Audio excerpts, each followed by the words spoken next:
actually really excited about taking a look at the Surface Pro 4 because I've wanted to try a Surface for a really long time and I've never actually gotten the chance to. This is the base model of the Surface Pro 4. It's got 128GB of storage and then also Intel's Core M3 processor, but specs aside, I'm actually really curious about how it'll live up to Microsoft's dream for the ultimate laptop-tablet hybrid. So with that said, let's just go ahead and get straight into the box. Microsoft Surface Pro 4 comes in pretty standard Microsoft packaging. There are a couple of tabs you actually have to pull up, but once you've actually done that, you're ready to open up the box for the first time.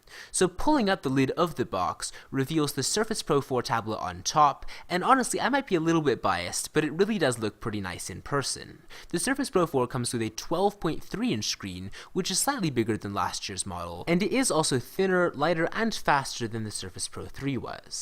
But let me go ahead and set the Surface Pro 4 to the side for just a bit while I take a look at what else is in the box. The one big accessory that Microsoft includes with the Surface Pro 4 is the Surface Pen, which is slightly larger than last year's model and then also is a flat edge along one side this time, so it can attach to the side of the Surface Pro 4 magnetically. It apparently offers 1,024 levels of pressure, which I'm not sure how much of a difference that'll make while drawing and writing, but it definitely sounds impressive. Now besides the Surface Pen, the other thing that Microsoft obviously is front and center inside the box is a variety of manuals and warranty information that come with the Surface Pro 4. Really this stuff isn't too interesting, but it'll definitely help you get started with your tablet if you're not already sure how it works. Now the last thing in the box is the Surface Pro 4 charging cable, and really this is almost identical to last year's version. It's still got the same magnetic inline port that connects to the Surface Pro 4, and then it just plugs into the wall as you'd expect from any portable laptop or tablet hybrid. But with that said, let me just go ahead and get back to the actual Surface Pro 4 for just a second, since that's definitely the most exciting part. Apparently the Surface Pro 4 does look pretty similar to the Surface Pro 3, but it is thinner and lighter than last year's model. It's down to 8.4mm in thickness, and considering the earliest Surface Pro models were 13mm thick, that's definitely a pretty significant size reduction. The Surface Pro 4 is probably one of the most premium Surface tablets I've seen yet, with its magnesium finish, and really I'm actually a really big fan of the Microsoft design. Now in the top edge of the Surface Pro 4, we've got the power button and the volume rocker. On the right edge we've got a display port, a full-size USB port which you can use to plug in a variety of different things, and then also the magnetic charger which you'll be using to power your device. On the bottom edge we've got the attachment for the magnetic keyboard, the type cover, which is really an integral part of the whole experience, and it is too bad that Microsoft doesn't include that with the Surface Pro 4. Basically what that means is you just have to factor in an extra $130 on top of what you're paying, because there isn't a lot of point to getting a Surface Pro without getting the keyboard with it. But speaking of the keyboard, I actually do have the Surface Pro 4 type cover right here, so let me just go ahead and unbox that for you as well so I can give you the complete Surface Pro 4 experience. The Surface Pro 4 type cover has actually been redesigned a fair bit from last year's version. It is a lot more comfortable to use than before, and there's also a higher end version with a fingerprint sensor included, which you can get if you want, but it's definitely not a necessary part of the whole experience. Pulling the keyboard out of the box, it definitely has a really nice feel to it. It sort of has a leather texture which definitely feels really premium in your hands, and it gives the Surface Pro 4 a much more comfortable feeling when you're carrying it around.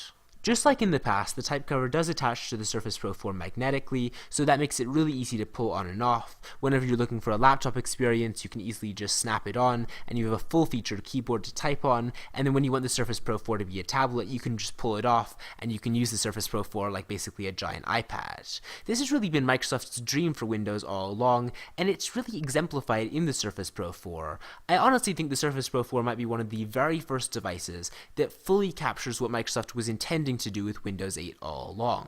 But anyways, that has been my unboxing of the Microsoft Surface Pro 4. I'm definitely going to be trying out this device over the next couple of days, and I'm going to be giving it a full review on my channel very soon, so stay tuned for that. But in the meantime, give this video a thumbs up if you enjoyed it and you are excited about the Microsoft Surface Pro 4, leave a comment below with your opinion about this tablet, and I will see you next time.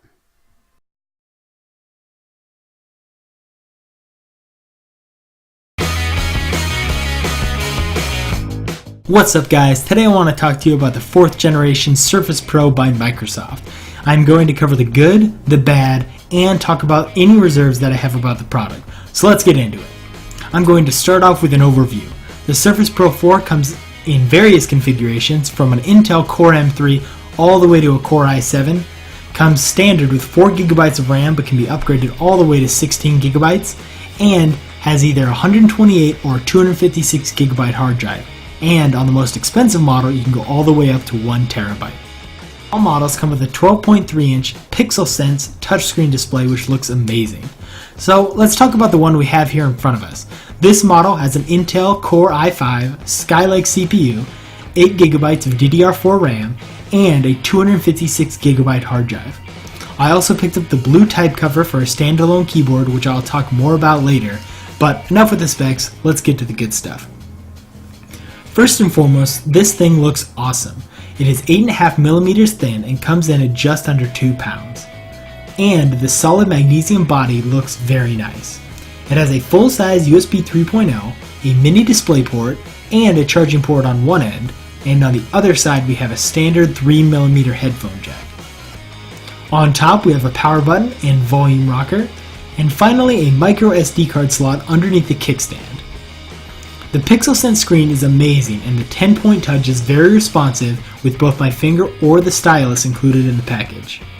But besides the screen looking amazing, it is also very bright and looks good on even low brightness. The on-screen keyboard is okay, but I use the type cover almost all the time. The keys do not feel mushy and they have a nice backlight brightness. I would say the only real downside to the type cover is the physical dimensions make it a little cramped, but overall it's not bad. The trackpad is plenty big and has a nice left and right click, surprising for how thin the trackpad is. The last good thing I want to talk about is the battery. Microsoft reports 9 hours, and while I don't get that, the battery is super nice, and unlike my MacBook Pro, it is actually a lot closer to the rating than not. So, it looks good on the outside, runs good on the inside, and has all the right ports for connectivity. So what's the bad? So, because the type cover is so thin, and only held on with one magnet, I noticed that unlike a more conventional laptop, the Surface Pro 4 is difficult to rest on the lap because the weight of the Surface greatly outweighs the weight of the type cover and makes it hard to balance. In addition, the stylus that comes with the Surface has not been used more than once out of novelty. If you are not a creative person, there is really no need for the Surface Pen, and it usually just sits on the side of the tablet. So overall, my only real complaints are those with the accessories of the Surface and not so much with the device itself. There was one other issue. When I originally got my Surface Pro 4, after about 2 weeks I started noticing some banding and video screen flickering, and rather than tearing Microsoft a new one for selling me a piece of crap, I decided to give their tech support a try. It became clear very fast that my issue was hardware related and they shipped me a brand new Surface Pro 4 to replace my old one.